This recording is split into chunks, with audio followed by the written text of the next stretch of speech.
Richard Etzel Memorial Scholarship is awarded to a student who best exemplifies Christ-like qualities which characterize Richard Etzel's life. This student is someone who does for others regardless of the impact on self and is a silent leader. This year's recipient of the Richard Etzel Award is kind, humble, and truly a silent leader. The student's commitment to bringing joy to everyone and in all circumstances is exceptional and does not go unnoticed. Please join me in congratulating Adele Otter.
Well done. You did a great job. Your applications were just outstanding.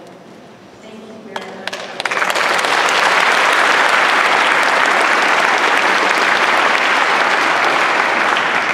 This scholarship is made possible by the A.J. Frank Family Foundation and was created to honor the memory of Clement Frank.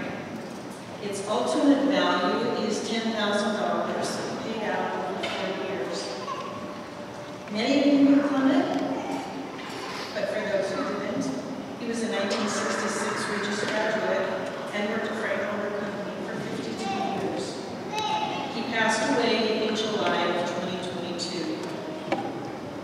Wasn't sure what to say. I considered pulling out last year's speech, but then thought, what if somebody remembered what I said?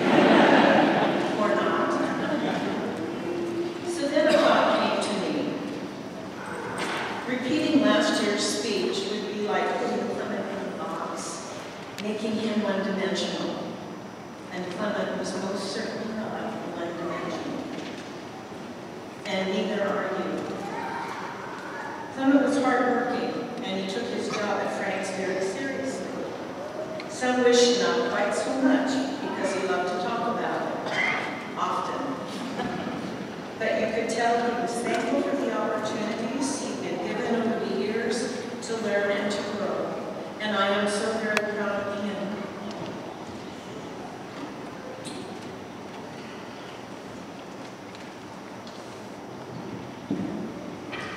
And his accomplishments.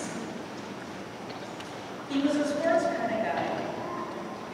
He had the ability to keep teams, stats, and facts in his brain. A friend once asked him, how do you remember all that stuff? Golf, football, go Packers, go Beavs, and baseball were his top favorites. He kept up with high school sports too, especially your class, because of the AJ connection. He was very conservative in his thinking, and like I heard from Candy, he didn't hesitate in sharing his opinion and his point of view. Except for God, nothing came before his children and grandchildren. They were his pride and joy.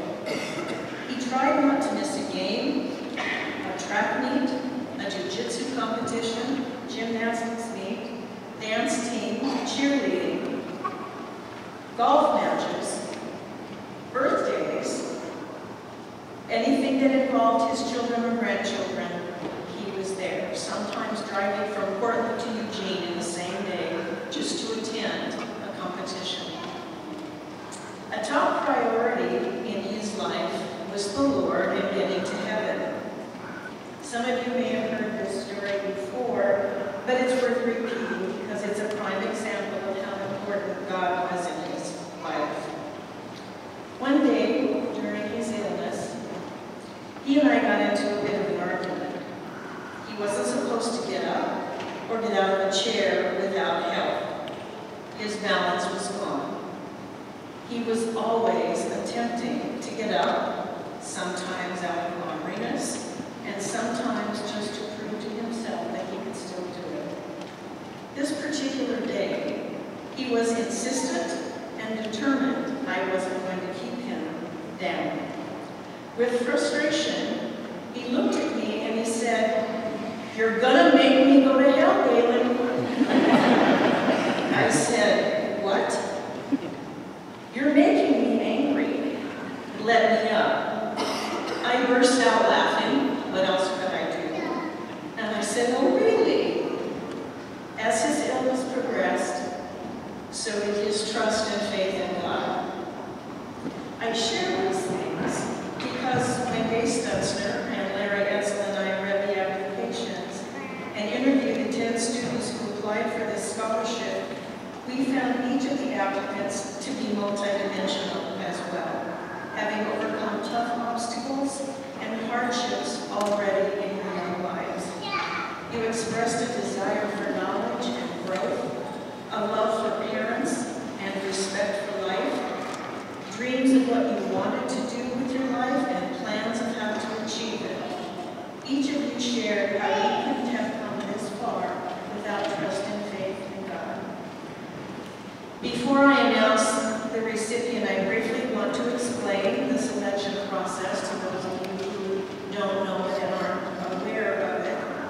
The applications are submitted to the school and then given to us, the panel, with numbers, no names. We don't know who they are when we get the applications. Because the group was so small, we were able to interview each applicant this year. The questions we asked were designed for us to get to know a little bit about each student. The part of the process that we dislike the most is having to implement a scoring scale. But without that, we would probably still be trying to figure out who to award the scholarship to. Each of you made an impression on us, and we wish you success and blessings for your future. This year's recipient is Mark Newsom.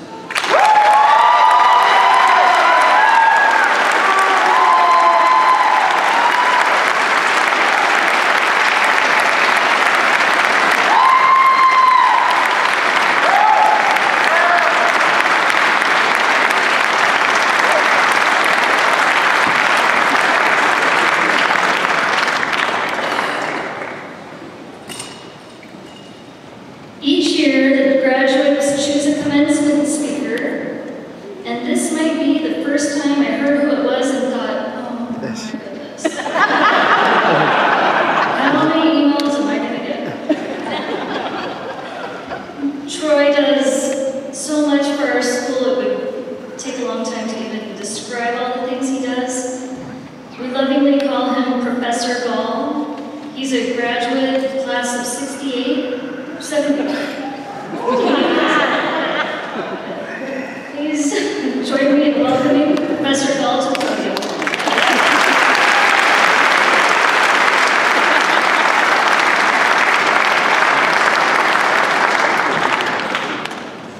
One last time. Daisy, remember. Up, down, you're off the rails, Mr. Gall.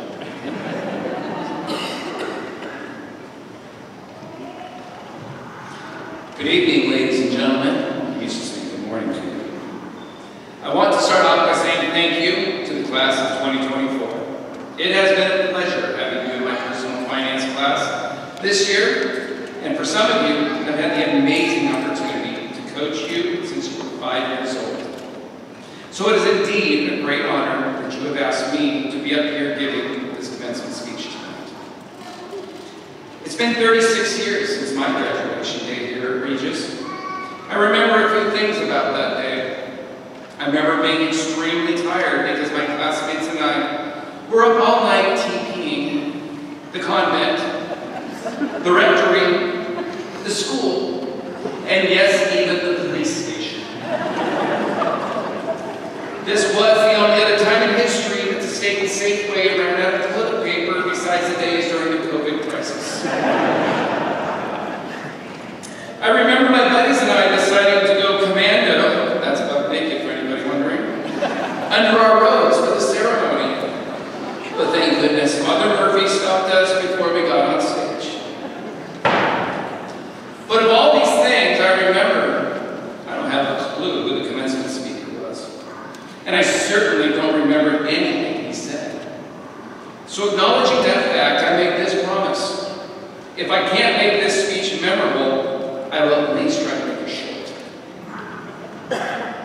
As I was gathering my thoughts about what to put in today's speech, I was given the advice to go on the internet and use AI, ChatGPT, whatever that means. And it would write my speech for me with my ideas and thoughts. Graduates, after sitting for a semester with me, can you imagine what that would look like? That computer would be canceled for being insensitive, definitely not politically correct, not to mention a little loud and a lot crazy. But taking shortcuts isn't the answer and not how I portray myself.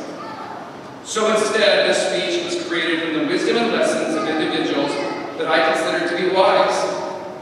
I took tidbits of their truths and wisdom that spoke to me, as well as many life lessons I have learned in my journey to becoming the best version of myself. A work that is still very much in progress, just as my life. Together, I hope you will find these a powerful tool in your journey through life. A life that combines both knowledge and wisdom so that you can make an impact on the world around you.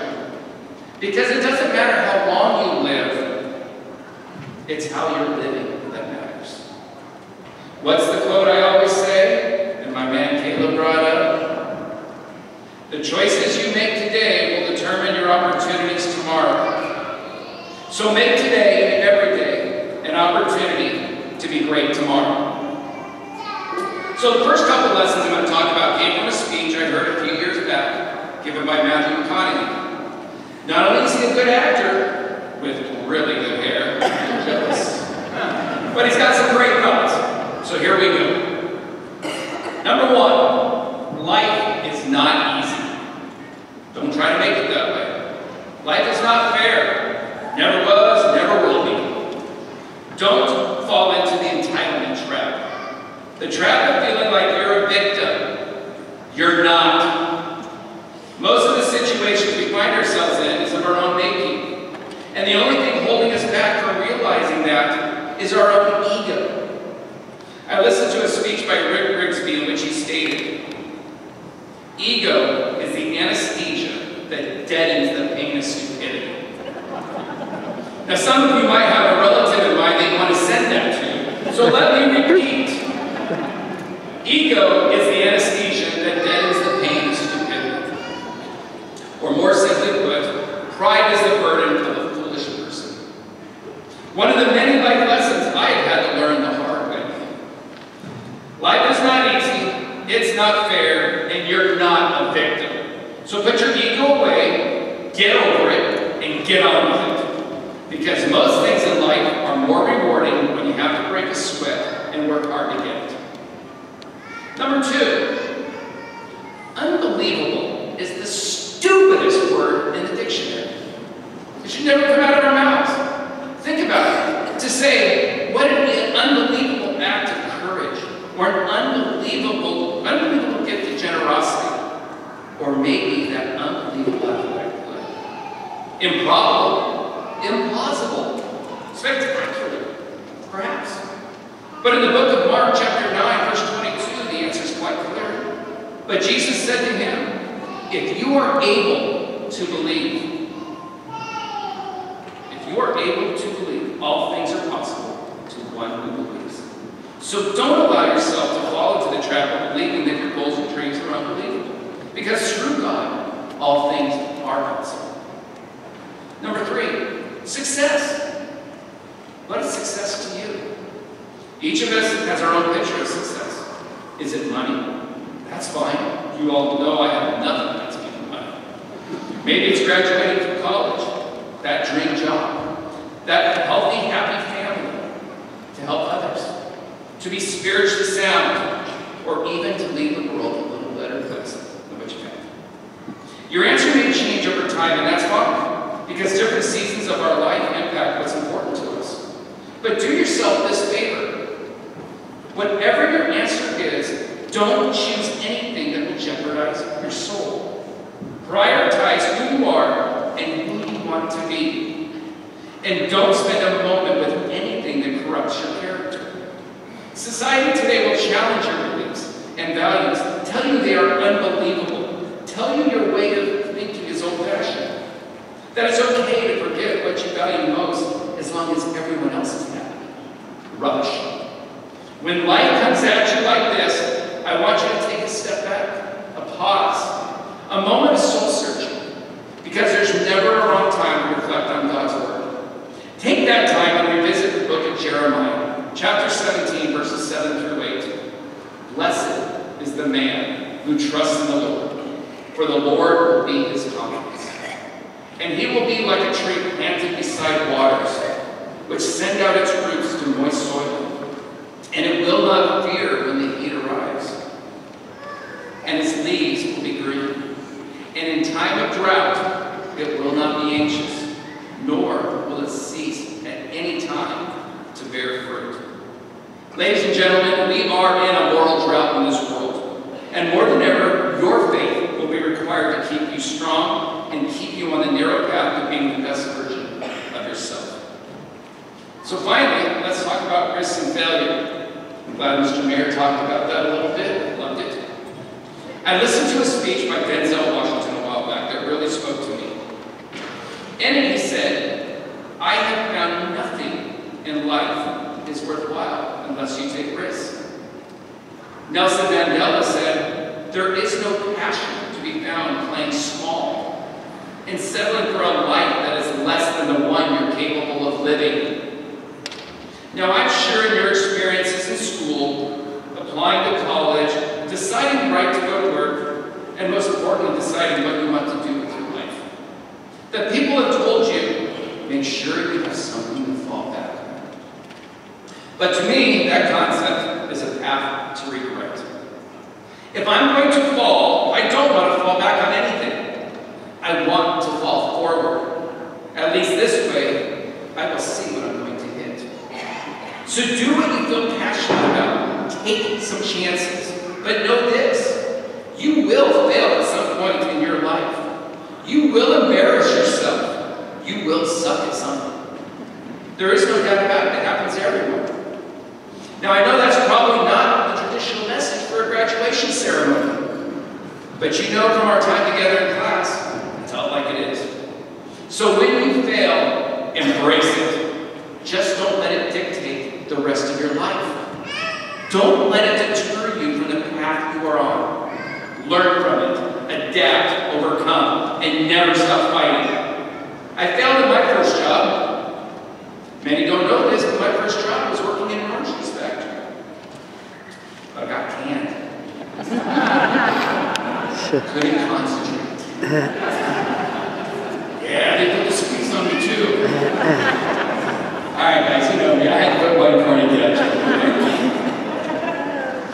Alright, so over the last 36 years since I graduated, I have failed more times than I can count. But this just illustrates nothing worthwhile is ever easy.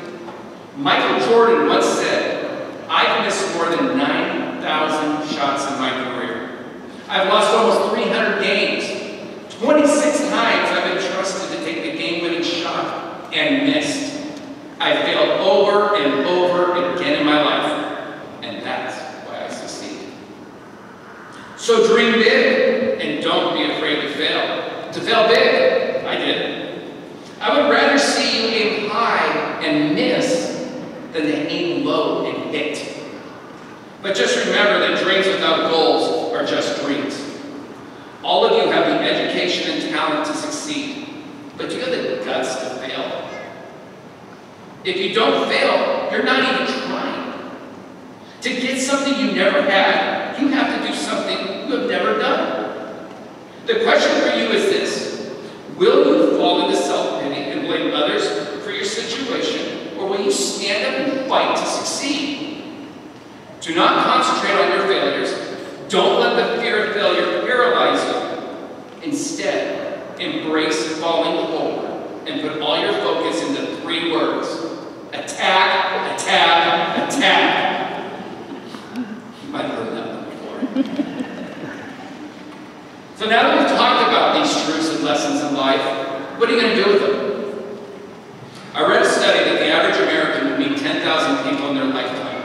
That's a lot of people. So imagine the impact you could have if each and every one of you could just change the lives of 10 people. Every 10 years. And those 10 people could change the lives of another 10 people every 10 years. And then another 10 people every 10 years. In 70 years, the class of 2024 could impact the lives of 260 million people, over half the population of the United States. You add another 10 years, and this class can change the world in their lifetime. Now, some of you might be thinking that it's hard to change the lives of 10 people. You're wrong. I see it all the time here at Regis. Teachers, coaches, staff, and volunteers, all making a difference in the lives of young people. I see it in our community. I see it in our country. Ordinary individuals making a difference to lift up those around them.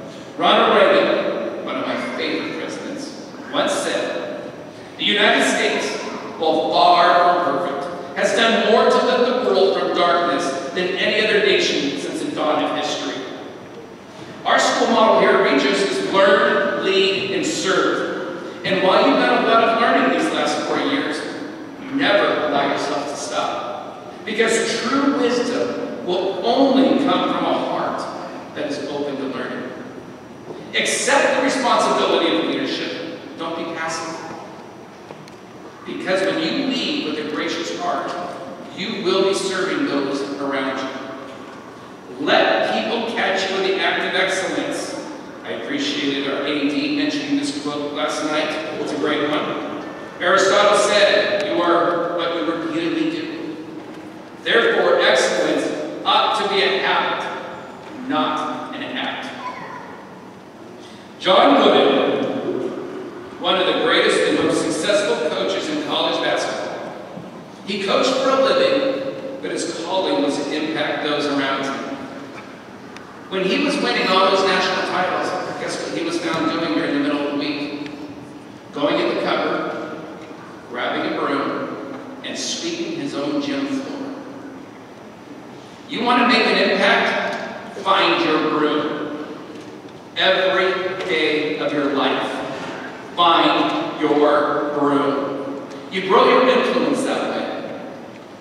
Your habit of excellence will attract people so that you can impact them. So to the class of 2024, I challenge you. I challenge you to reject passivity, accept responsibility, lead courageously, and invest eternally in Christ's great love. Each and every one of you matter. Let me repeat, you matter. Each and every one of you can and will impact the people around you. So be the light, walk the path, and be who you were created to be. And when you get knocked down, get back up and attack, attack, attack. Thank you to the class of 2024 for allowing me the honor of speaking to you one last time. And on behalf of all the graduates that have come before you, I welcome you as alumni of this great school, Regis High. Go Rams!